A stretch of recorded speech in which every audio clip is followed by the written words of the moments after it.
La première fois où j'ai rencontré Bowie, il est arrivé, il m'a serré la main, je l'ai regardé dans les yeux, je suis resté tétanisé, quoi. C'était exceptionnel.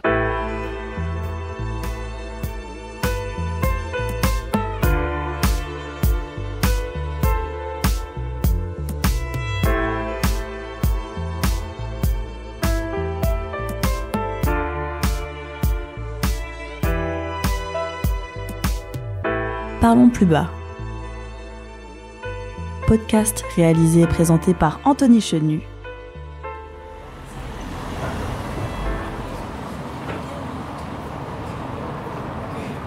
Pour ce premier épisode, j'ai rendez-vous avec Frank Stroum. Il est photographe et reporter et je le retrouve à la terrasse du Mouton Blanc, un café-restaurant qu'il connaît bien à Poissy. Il est environ 18h.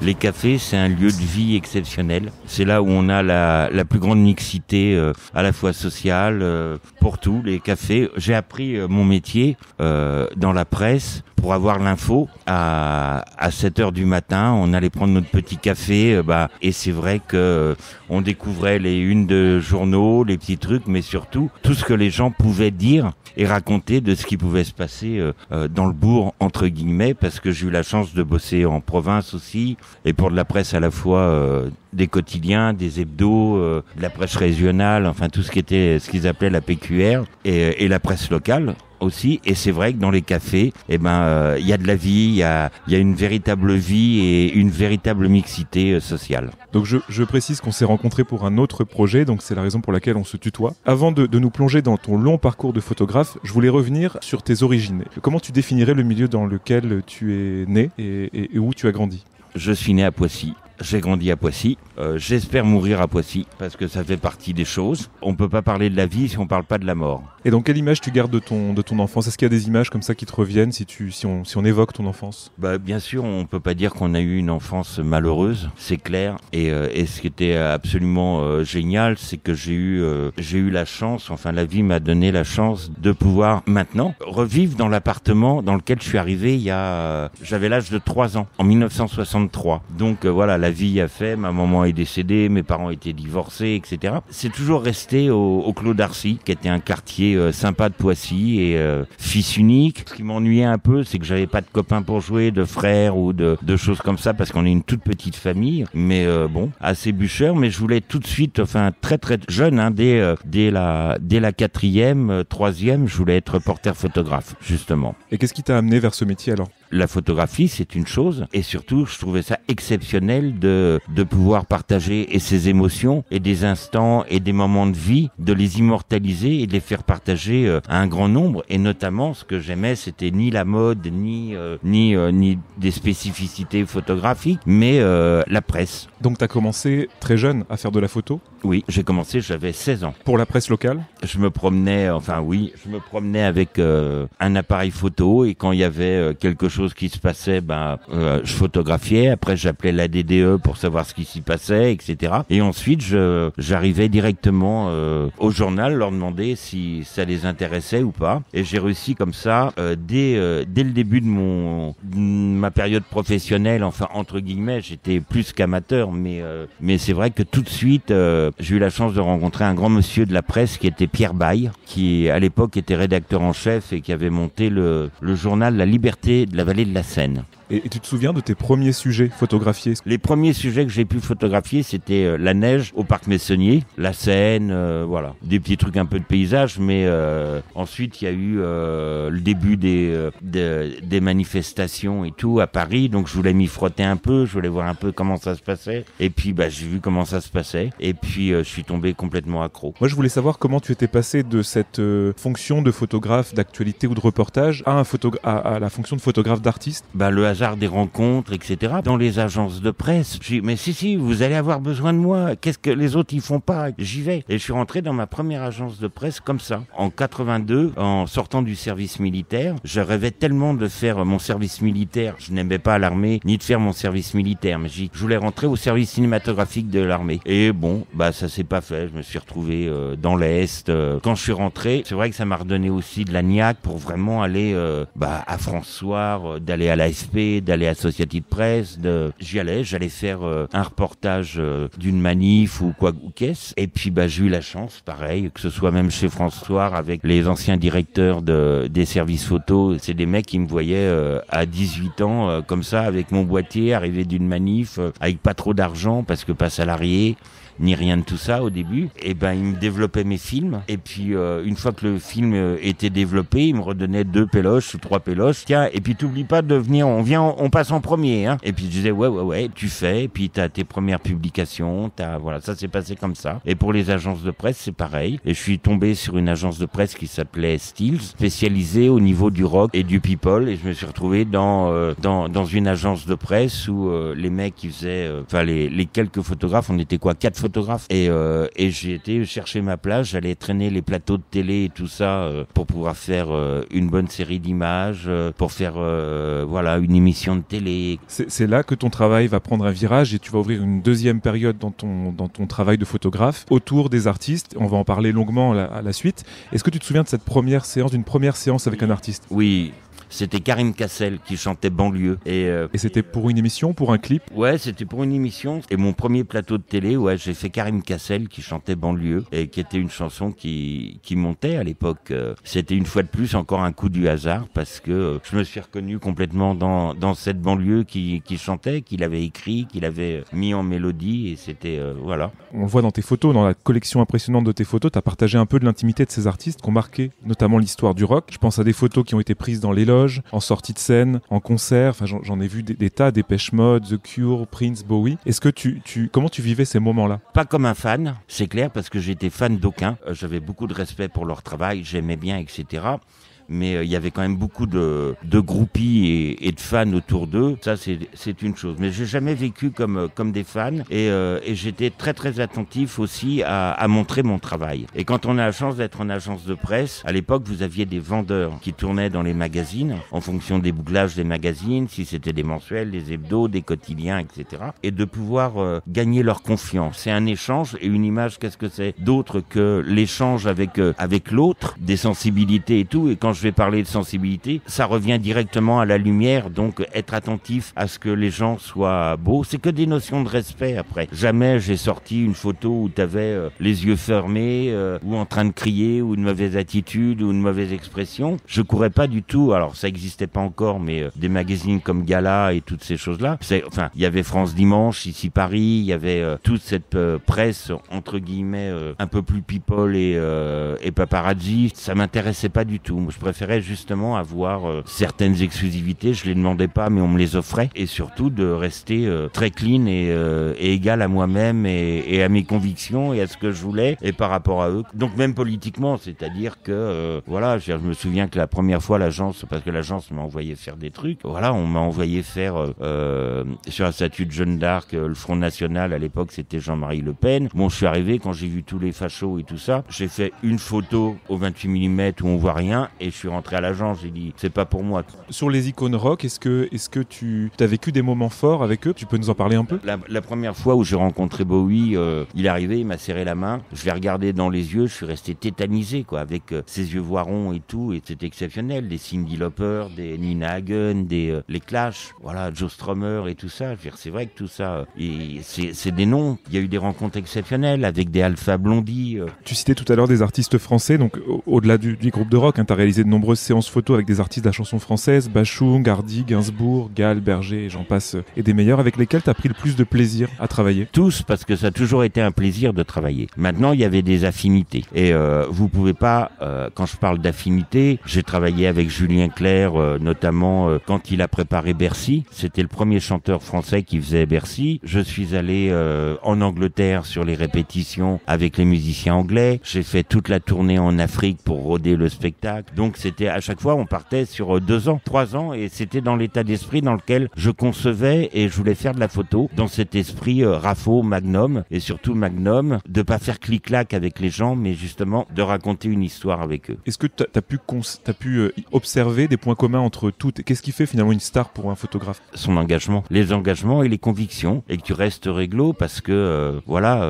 quand t'es avec un Renault sur une tournée, sur un Zénith, pas sur quelqu'un qui sait chanter et qui chante Hexagone et tout. J'ai un petit peu de regret, mais c'est pas fini encore, ma fille est pas terminée. Mais voilà, un mec avec qui j'aurais aimé vraiment travailler, c'est Saez. Et il y a des textes, il y a de l'engagement, il y a des choses comme ça, mais j'ai bossé aussi avec des Ferrat, il y a eu aussi des Léo Ferré que j'ai photographié et tout. Donc tous ces gens où comme Balavoine, j'ai toujours été attiré par les gens qui étaient engagés et de gauche. Comme je suis parti avec Coluche au début des Restos du Cœur pour aller chercher de l'argent dans le Nord au Touquet sur il organisait des crosses, des choses comme ça, au même titre que je pouvais me retrouver chez Coluche à 2h du matin en train de manger des pâtes parce qu'on venait de finir le Zénith avec Renaud et puis que je restais avec Amaury Blanchard et tout ça, c'est un petit peu l'ancienne bande du Splendide. Et ben on partageait notre plat de pâtes et puis on rentrait. Alors, moi comme j'avais pas de voiture, il y avait toujours quelqu'un qui me ramenait où je restais et j'attendais mon premier train, donc les nuits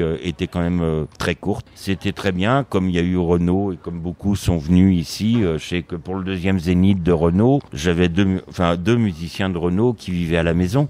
Donc tous les matins, on prenait notre petit déjeuner, tous les midis, on prenait notre petit déjeuner ici au Mouton Blanc et on partait au Zénith. Tu vas suivre notamment la réalisation d'un des clips de Balavoine. C'est la Ziza sur lequel tu étais. Oui. Avec Balavoine, on s'est rencontrés pendant 4 mois avant sa mort. On avait fait quelques séances photos qui étaient très rapides, qui m'avaient amené parce qu'il avait bien aimé ce que j'avais fait en images. On avait fait une séance photo à l'époque à la piscine de l'Étoile. J'ai fait la Ziza. J'étais très très respectueux sur la Ziza parce qu'il y avait son fils Jérémy qui était sur le tournage, le petit bébé qu'on voit au début du clip par exemple. Bon, il n'y avait pas une photo de Jérémy, c'était pour moi, ça faisait partie des choses complètement du domaine privé. Comme j'ai eu la chance de suivre et de faire des mariages avec des gens très importants dans le monde du cinéma, se retrouver à table avec Renaud, Gainsbourg, mes boîtiers restaient en dessous de la table ou alors c'est Gainsbourg et Renaud qui prenaient chacun un de mes boîtiers et qui s'amusaient debout sur les tables à faire des photos quoi. C'est vrai qu'on a du mal à imaginer aujourd'hui dans le monde dans lequel on est un photographe si proche de ces sujets, qui est pas d'intermédiaire en communication, qui est pas. Ça c'est quand même quelque chose qui a disparu, mais auquel tu as eu accès et qui est assez précieux comme. Ouais. Oui.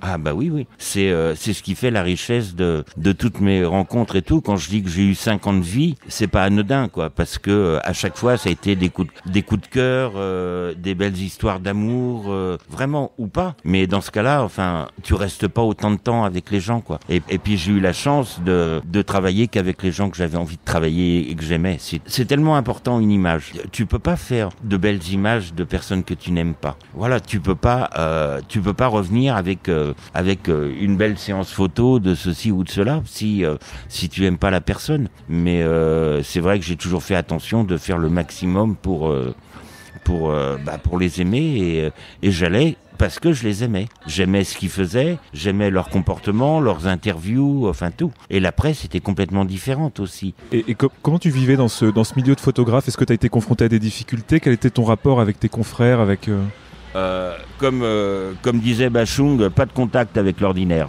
Donc tu te focalisais seulement sur tes sujets et point barre, et les autres rien à foutre quoi. Du moment que tu venais pas te mettre devant moi pour m'empêcher de faire une photo ou il y a jamais, et toujours dans cette notion de respect quoi. Quand on est 20 ou 30 des fois, je vois en politique ils agissent comme ça. Mais au niveau du rock, on n'avait pas, même s'il y avait beaucoup de monde, c'était pas le problème parce que fatalement il y en a pas un qui va avoir la même photo. Il y a la magie des objectifs. Moi je bossais qu'avec des objectifs fixes, pas de zoom, avec une certaine sensibilité au niveau de mes pellicules, avec une vitesse. Donc tu pouvais venir de chaque côté. Ça va se ressembler ou on va savoir. Maintenant j'ai eu des photographes aussi, pareil, les photographes de rock qui m'ont fait une grande, pas un tapis rouge, mais qui m'ont accepté. Ils m'ont fait une place. Notamment, j'ai parlé de Gassian, de Terrasson, de Louis Vincent qui est décédé. Il y a Jean-Yves Legras qui est décédé maintenant. Voilà, mais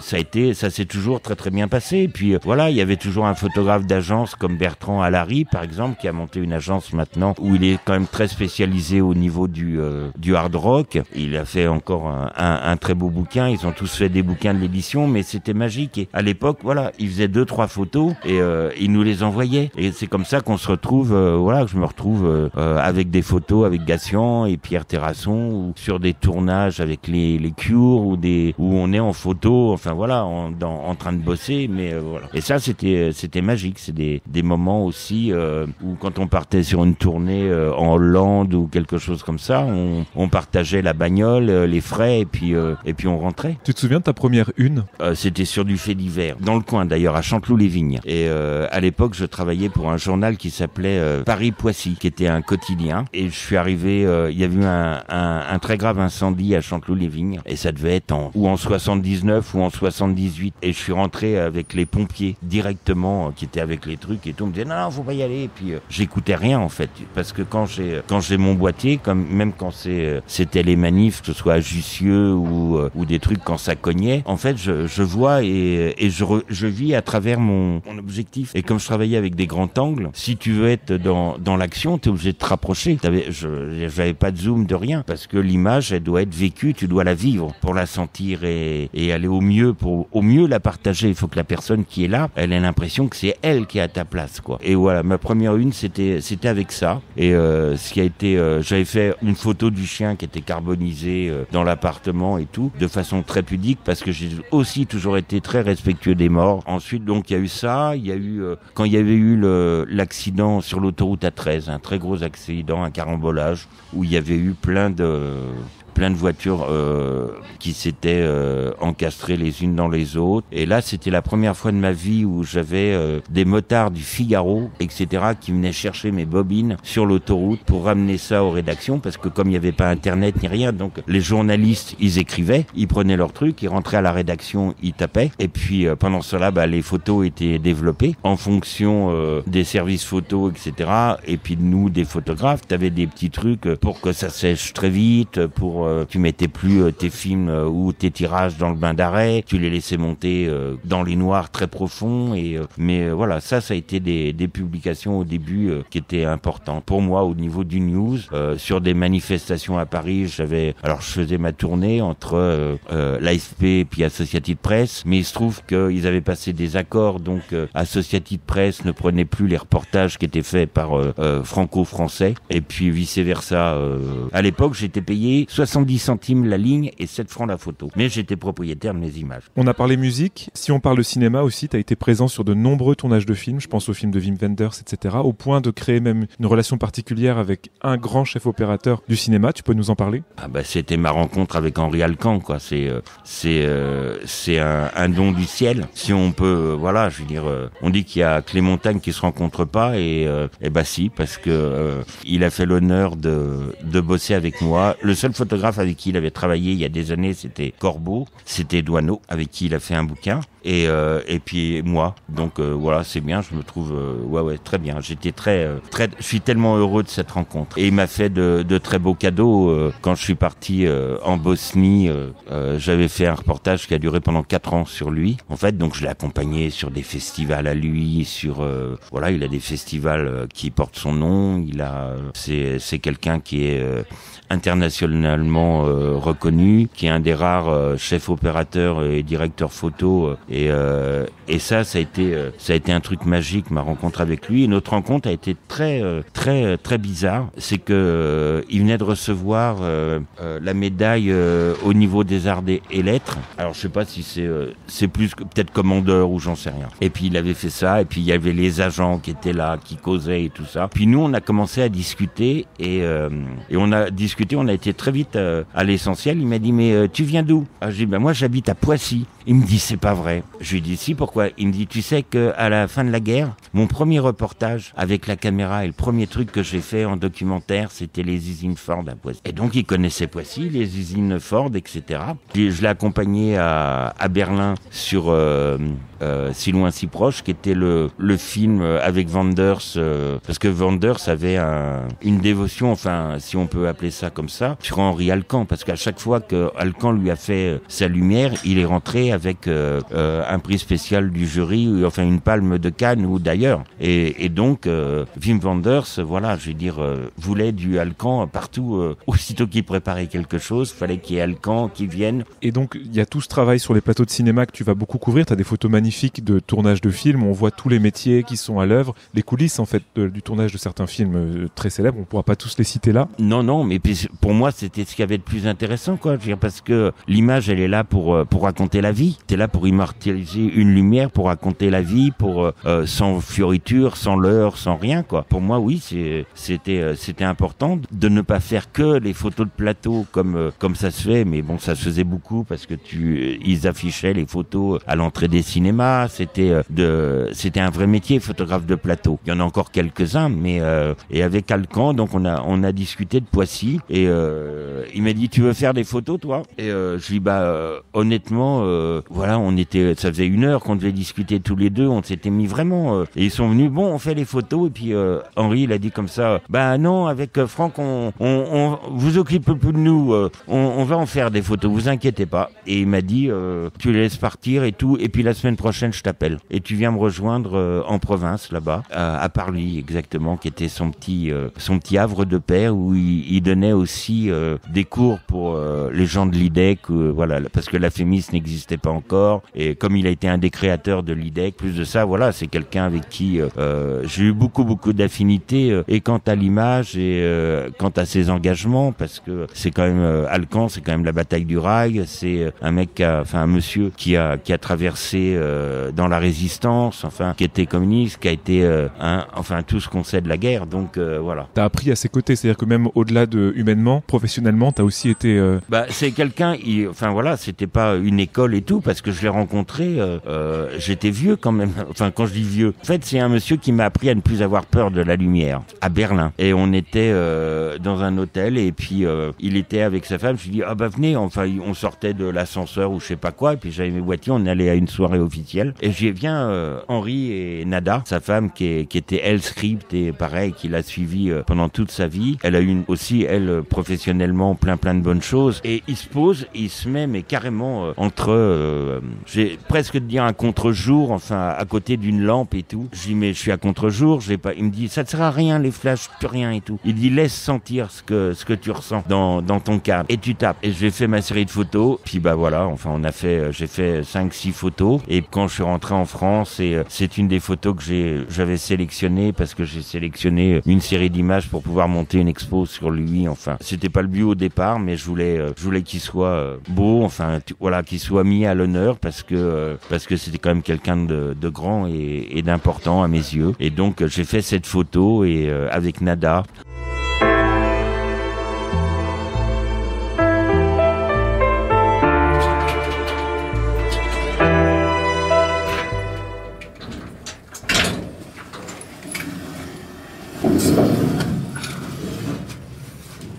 Donc là, on est à l'intérieur de ton local, c'est une caverne aux merveilles. Je me retourne, je vois Gainsbourg, je vois Michel Serrault, je vois Gorbatchev. Il avait été prix Nobel de la paix, et les éditions du Rocher, enfin, me connaissant un petit peu, m'avaient demandé si je voulais assurer pour eux le reportage. Et bien sûr, j'ai dit, oui, la boucle allait se boucler, étant donné que la première fois où je suis allé à Moscou, Gorbatchev venait d'être élu comme président là-bas, et je suis arrivé avec Renaud à Moscou, parce que j'ai fait partie de cette grande aventure de Renaud qui était ce concert à Moscou. Donc j'ai connu Moscou avec Renaud, etc., avec toutes les rigueurs, enfin toutes les choses qu'était en train de faire Gorbatchev, qu'il interdisait l'alcool. Sa femme était là, et il venait en voyage officiel en France, et lui il venait faire la promo de son bouquin qui venait de sortir aux éditions du Rocher. Et donc je suis parti le rejoindre à Lille,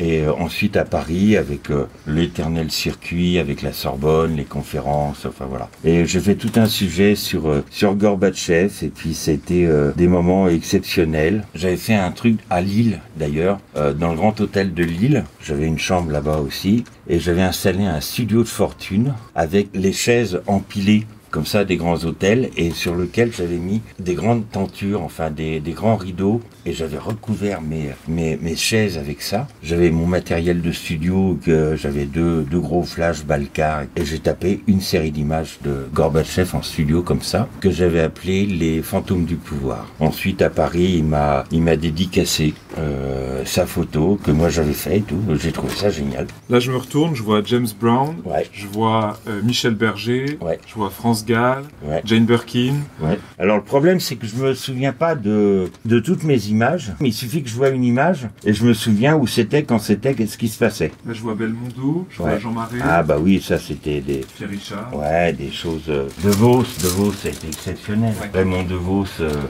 j'ai fait tout un sujet et une série de photos avec lui. On avait été sur la tombe de Georges Brassens, à Sète, avec De Vos, etc. J'ai toujours été très attaché à ceux qui savaient manier la langue française. Voilà, comme des Renaud, comme des Bedos, comme des De Vos, comme des Saez, par exemple, des Gainsbourg. Je vois toute une série sur le Festival de Cannes, je vois Oui. aussi Coluche. Oui. Coluche, il a une grande série de portraits inédits. Oui, qui était, c'était des moments exceptionnels aussi. Comme je dis toujours, hein, comment ne pas être qu'enthousiaste et plein d'espoir quand tu as eu la chance de rencontrer des gens comme ça qui faisaient plein de choses pour les autres. Je veux dire, même l'abbé Pierre, même tout ça, c'est cette même race de seigneurs, dirais-je. Voilà, bon, il y en a énormément partout. Est-ce que tu arrives à t'y retrouver? Est-ce que tu arrives à... Non. Non. Finalement, c'est un peu comme la mémoire, il y en a partout et... Si, je sais à peu près où quand, quoi, parce qu'il y en a des archives. Et c'est absolument génial. Je vois Tina Turner aussi. Je Ouais. vois, et cette superbe photo d'Alain Bachung, noir et blanc. Ouais, bah Comme oui. ça. Bachung, on a fait du studio, on a fait des choses géniales. Il y a eu une expo où j'avais mélangé Bachung et Gainsbourg. C'était importé et mon pote Candido, il y avait 2-3 potes musiciens qui étaient sur scène, qui ont fait des reprises et Candido sur scène repeignait sur mes photos ce que lui inspiraient les chansons. Donc la toile, elle est au fond là-bas, sur la gauche. Tu vois, Ouais. j'arrive à m'en souvenir. On voit des toiles Et- peintes, effectivement, ouais. avec des couleurs Absolument. assez tranchées. Et, Bah ouais. oui, les couleurs de Candido, des vrais rouges, des vrais jaunes, des vrais bleus. Voilà, on a du Alcan. Voilà. Évidemment, une grande série de photos d'Alcan. Bah oui. On prend plaisir avec tout le monde, sinon comme je dis, j'y vais pas, je fais pas de Bien photos. sûr. Quoi. Tu vois, c'est pas le problème. Maintenant, de pouvoir être porteur de ce que eux nous ont laissé, moi d'en être un témoin, un privilégié, et de pouvoir le relayer, c'est exceptionnel, ça n'a pas de prix. Il y a Delon, Ouais. il y a Jean-Yann. Ah, Gilles Jean-Yann, Villeneuve, ouais, ça. Marlène Jobert aussi. Ça, sur et d'autres. ça, Jean-Yann, c'est quelqu'un qui me manque, comme j'ai fait aussi Bedos, Jean-Yann, toute la bande aussi. Ça, c'est des mecs, voilà, ils avaient pas leur mouchoir dans la poche, comme on peut dire, ou leur langue dans la poche, ou ce qu'on veut, mais c'était des mecs qui étaient réglo, engagés, et qui avaient pas peur de dire est-ce que je t'emmerde si on avait besoin de te dire je t'emmerde. Et tu travailles autant le noir et blanc que la couleur. C'est ce Ouais. qui marque. Les Alors- portraits sont souvent en noir et blanc quand même. Non, enfin ça dépend de la lumière et ça dépend de tout ça. Mais il faut savoir que je faisais absolument tout. Les photographes de presse, on avait 2-3 appareils photo. C'était toujours très impressionnant, mais c'est normal. J'avais un boîtier qui était chargé en couleur, un boîtier chargé en noir et blanc, parce qu'à l'époque les quotidiens, comme Libé par exemple, ils sortaient en noir et blanc. Il y a eu que très très peu de temps, c'est que vers la fin des années 80 où c'est passé en couleur. Mais avant c'était du noir et blanc qui servait au niveau des quotidiens. Et j'avais un troisième boîtier qui était là uniquement pour me faire plaisir. C'est-à-dire en fonction des trucs, je mettais un film négatif couleur au lieu de mettre de l'hectachrome, de la diapositive pour ceux qui savent pas. Et puis je m'amusais avec un boîtier, c'était des images pour le fun pour moi, avec où je faisais un parti pris et un choix de prise de vue en mettant par exemple en faisant toute la série ou au 35 mm ou au 28 mm avec un film noir et blanc poussé à 2 diaphragmes, enfin c'est des choses très techniques, ou à 3 pour avoir du grain et des choses comme ça. Et t'as aussi dans ton local, dans tes réserves personnelles, t'as aussi des grands casiers avec ces tiroirs qui comportent de A à Z, toutes ouais. ces photos. Mais c'est Ouais. impressionnant, t'as classé vraiment Il y a les tout. personnalités, les événements, etc. de A à Z. Tout est par ordre alphabétique, etc. T'as 4 casiers pour ce qui est la guerre, les manifs et les choses comme ça. Et puis tout le reste de A à Z, t'as 4 tiroirs par casier. Ça me fait 7 casiers au format de ce qu'on faisait au niveau... Un peu archive, quoi, c'est ça, un peu Ah bah carré. oui, c'est voilà, de l'archive, ça. oui, oui. Ouais. Sur les panneaux d'IA, enfin, etc. plus tout ce que j'ai au niveau des négatifs noirs et blancs, qui sont en pochette cristal, etc. Et j'ai 3 cartons de négatifs comme ça, qui sont rangés les uns après les autres, en 24-36, en bande, fait par bande de 6, voilà. Et donc on voit tout, on voit les festivals, les grands événements cinéma, les concerts, on voit les tournages aussi de films et de clips, parce que tu as aussi été photographe sur des clips. Sur des clips, bien sûr. J'ai eu la chance de bosser avec Mondino, avec Téléphone sur Un autre monde. J'ai bossé avec des mecs comme Mordia. Et puis Renault, enfin sur Mistral gagnant. T'as fait Love on the Beat aussi, on voit des photos. J'ai Love on the Beat avec Gainsbourg, oui. Ouais. Et puis Bambou. J'avais eu à l'époque, il y a quelques années, à Rennes, c'était le Virgin de Rennes qui m'avait demandé toute une série d'images pour faire toute la déco au niveau, je crois que c'était le 2e ou le 3e étage, où il y avait justement toute la chanson, la littérature, parce que j'ai bossé avec des mecs comme Algar Rondo. Donc j'ai aussi des auteurs, écrivains avec lesquels j'ai bossé, des séances photos comme ça. C'est génial. Retour à la terrasse du café. C'est aussi dans les années 80 que tu vas documenter ce qu'on va appeler notamment ici la période SIDA. Tu vas réaliser des reportages photos qui font encore l'objet aujourd'hui d'expositions et qui racontent cette période de l'histoire. Est-ce que tu peux nous raconter cette partie de ton travail qui est peut-être moins connue mais qui est tout aussi importante? J'ai eu la chance de rencontrer un monsieur qui s'appelait Jean-Louis Terrangle. Et Jean-Louis Terrangle, en fait, c'était le monsieur du snob dans Casimir. Lui travaillait pour une association d'un attaché de presse qui s'appelait Bernard Dutemps, qui était décédé du sida. Marie de Henzel, en fait, a monté une association pour justement pour faire l'accompagnement. Enfin, c'était le début des soins palliatifs, et avec tous les problèmes qu'on a pu connaître au niveau du VIH, avec les préservatifs, les pharmacies, le comportement des gens et tout. Et en fait, elle a fait un premier stage dans le désert avec 4 malades pour voir comment ça se faisait. Alors, on était dans la fin de vie, attention. Et puis elle a refait quelques mois plus tard un autre stage comme ça où la photographie était très très importante parce que c'était sur l'acceptation de son image. Et parce que quand tu as un cancer, quand tu fais de la chimio, quand toutes ces choses-là, et quand tu avais le VIH, alors tout le monde sait maintenant que tu mourrais pas du VIH, ça n'existe pas, quoi. Donc tu mourrais de cancer, etc. Ça passait par les chimios, ça passait par tout ça. Et donc ils m'ont embarqué et je suis resté pendant 15 jours sur une île au large de Brest en Bretagne qui s'appelle l'île de Molène. Et là, ça a été une grande expérience parce que j'ai accompagné, photographié des gens qui allaient mourir et sur l'acceptation de leur image. Donc avec un travail au niveau psy très très spécifique. Voilà. Et pareil, ils sont passés, ils faisaient leurs photos, on allait développer les films, ils sélectionnaient. Il y avait tout un travail au niveau l'art-thérapie où ça allait jusqu'à leur propre enterrement. Tu avais tant des toxicos que des homosexuels, hommes, femmes, les hétéros qui étaient partis et qui ont trompé leur femme ou la femme qui a trompé le mari et qui ramènent le VIH à toute la famille. Et là, on est dans les années 95. C'est aussi dans les années 90 que tu vas progressivement te tourner vers le reportage de guerre. Donc ça, c'est une autre partie très importante de ton travail. Qu'est-ce qui t'a fait t'éloigner du milieu artistique? Est-ce que c'est un choix ou est-ce que c'est le hasard encore? Alors, ça a été le hasard. Et puis, il y avait les gens que j'aimais qui... Il y en a un qui disait plus rien. Il y en a un second... Tu penses à qui? À Renaud. Bon, Renaud, il disait plus grand-chose non plus.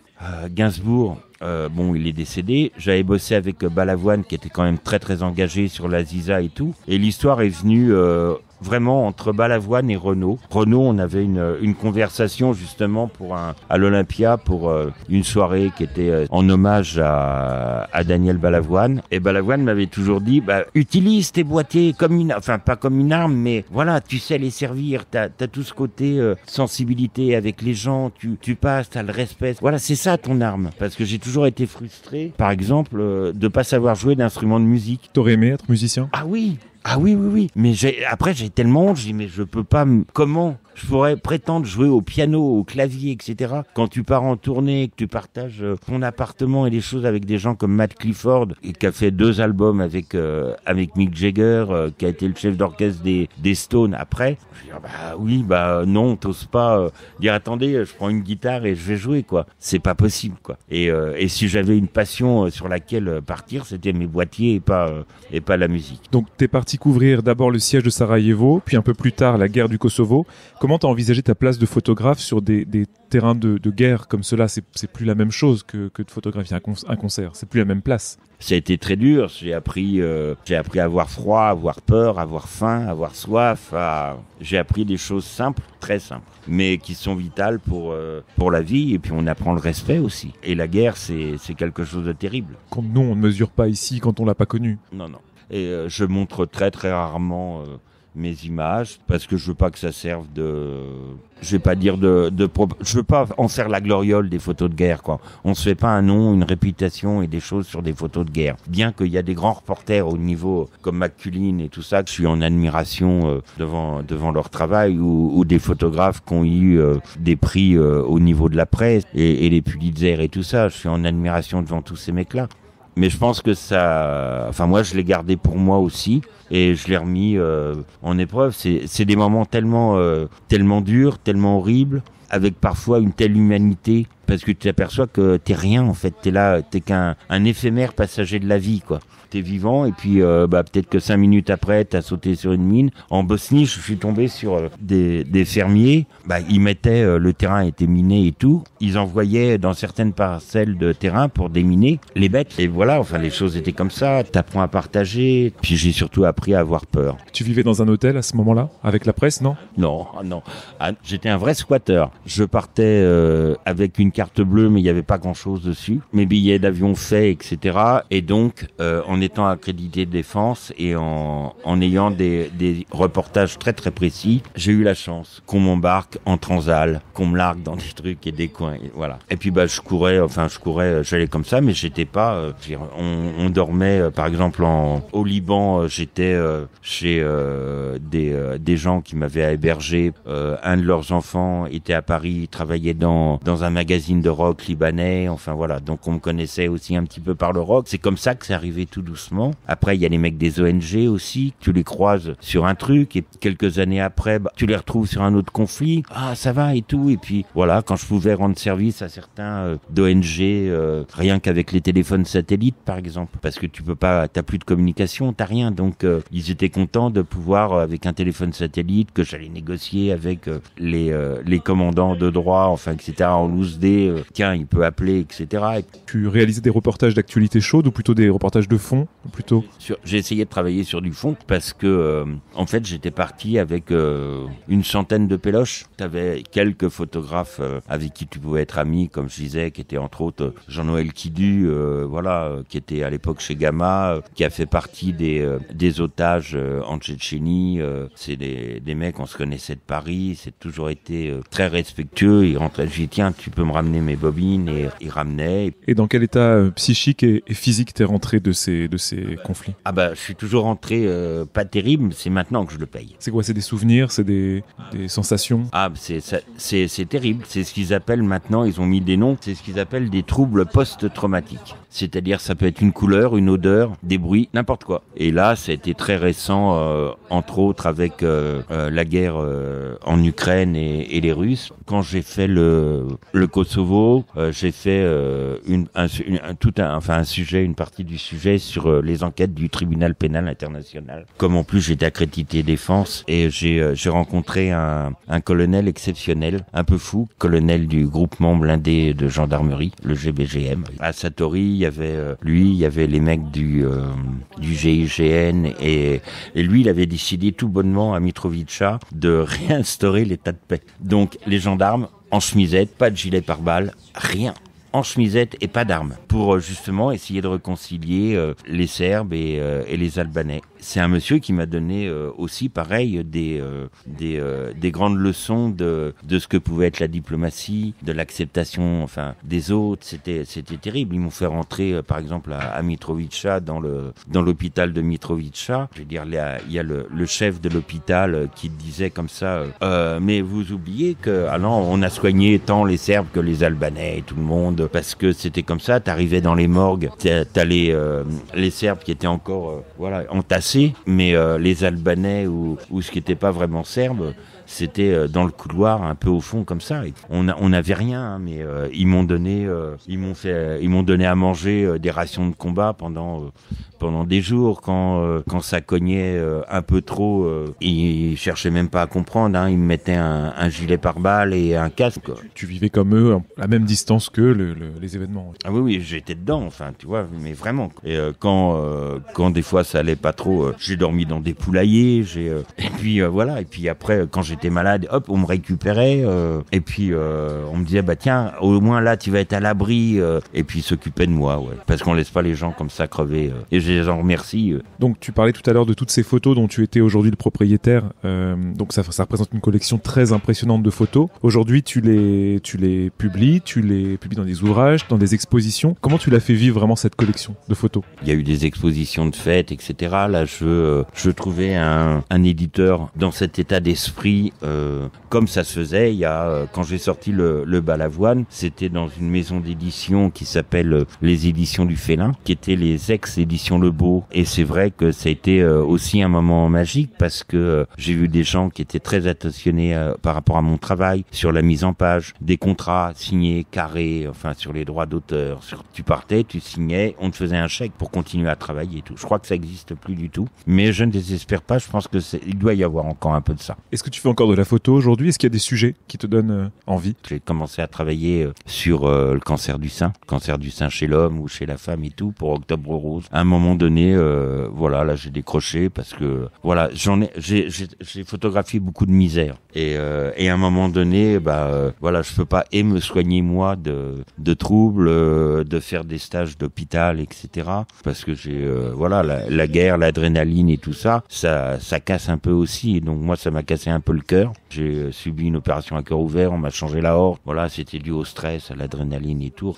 J'essaye de me ménager par rapport à tout ça. Et puis ouais, j'ai envie de me faire de montrer, mais de me faire plaisir, quoi, par rapport à des sujets peut-être un peu plus légers. Mais bon, j'ai la chance d'avoir toutes ces archives. Toute ma jeunesse, elle est là aussi, quoi. L'art, il doit être accessible à tout le monde. Quand il y a eu les périodes Covid et tout, j'ai quand même trouvé des personnes pour pouvoir mettre des images, des toiles dans les cafés, alors que c'était fermé. Je trouvais que c'était important que les gens, ils aient quelque chose d'autre à voir que les masques, et vous avez pas le droit de sortir, vous avez pas le droit de ceci, cela. Quand ils allaient faire leurs courses, il y avait comme par exemple ici, en bas de la ville, il y avait des lieux où voilà, comme il y a eu sur l'affichage libre de la ville, pareil, j'ai fait envahir, et on a été collé des photos, voilà. On parlait d'éthique tout à l'heure dans le travail. Quel regard tu portais toi sur les paparazzi par exemple? Est-ce que tu as vu ton métier évoluer avec les années? Oui, j'ai toujours prôné la véracité de l'image. Pour moi, une image, elle était vraie. Elle pouvait pas trahir ou faire quoi que ce soit. Et maintenant, et depuis qu'il y a le numérique, j'ai appris que la photographie était un leurre. Tu prends l'IA, oui, tu veux ta photo, ta série de photos avec des lunettes, beau gosse et tout, rasé et tout, tu vas l'avoir. Tu vas en faire ce que tu veux. Avant, quand tu faisais juste quelque chose de très simple, tu faisais un fond blanc, il y avait des règles pour faire un fond blanc. Et là, c'est fini, complet. Quand je vois, des fois, on mettait 2 heures pour faire notre lumière, pour tester. Donc, tant mieux, hein, c'est du gain de temps. Tout a changé, et c'est vrai que je dis que maintenant, la photographie est devenue un leurre. Je garde toujours en mémoire une phrase, ce que m'avait expliqué au cours d'une discussion Henri Alcan, en faisant la différence entre la lumière juste et la lumière vraie. C'est ton âme, c'est ça la lumière vraie. C'est ce que la lumière va te donner exactement au niveau des ombres, tout. Alors qu'une lumière juste, tu prends avec ton diaphe, ou c'est ce que va te donner le truc de ton appareil photo, voilà. Est-ce que tu dirais que tu es un homme engagé? Vous pouvez répéter la question?